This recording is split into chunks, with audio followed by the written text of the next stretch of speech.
Hello everyone. In this lecture, we will try to understand the different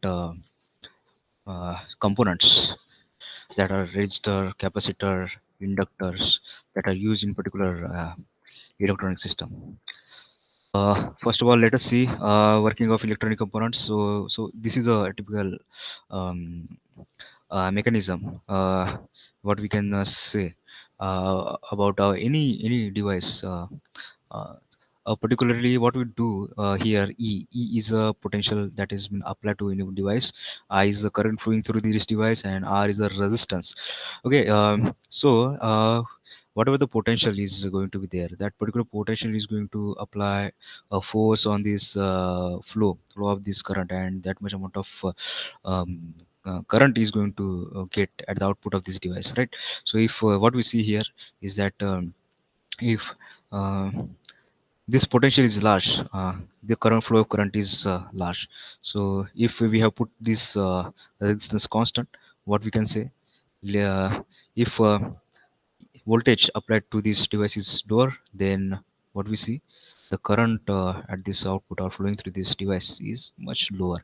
So this resistor, this potential, whatever the parameter of this particular device are going to affect this particular device, right?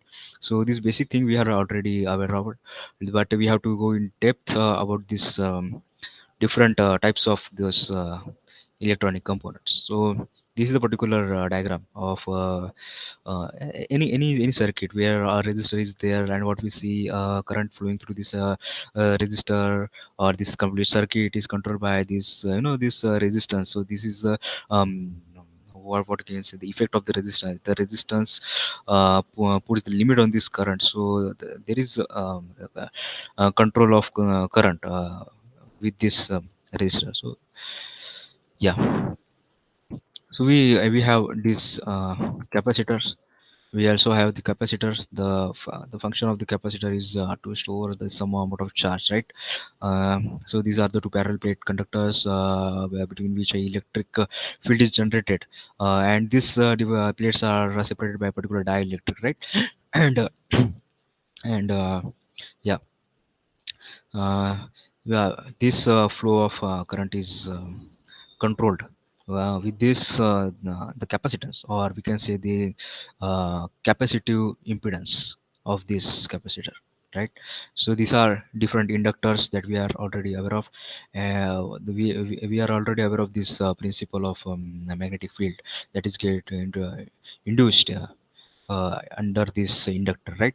So if this is a flow of the current, then this current, the magnetic field that will be induced along this right hand side, and if opposite the flow of this current, then definitely this flow of magnetic field will be at the left hand side. Okay, you had already learned this basic principle of these components, right? Right now we have to understand these different types of components.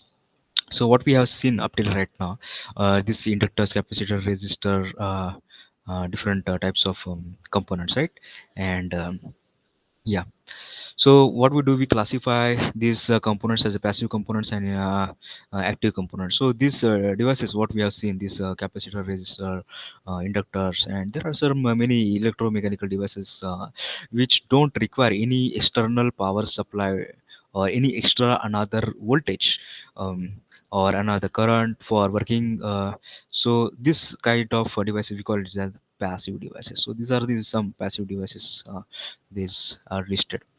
Okay, but alongside, we have certain devices like transistors or vacuum tubes or diode, or another other type of these semiconductor devices or some mechanical devices which requires extra voltage, like this what we see, this MOSFET or J fitting. What we see, we have applied here input voltage, but at the same time we are applying an external voltage here for controlling this current within this device. So this is an active device.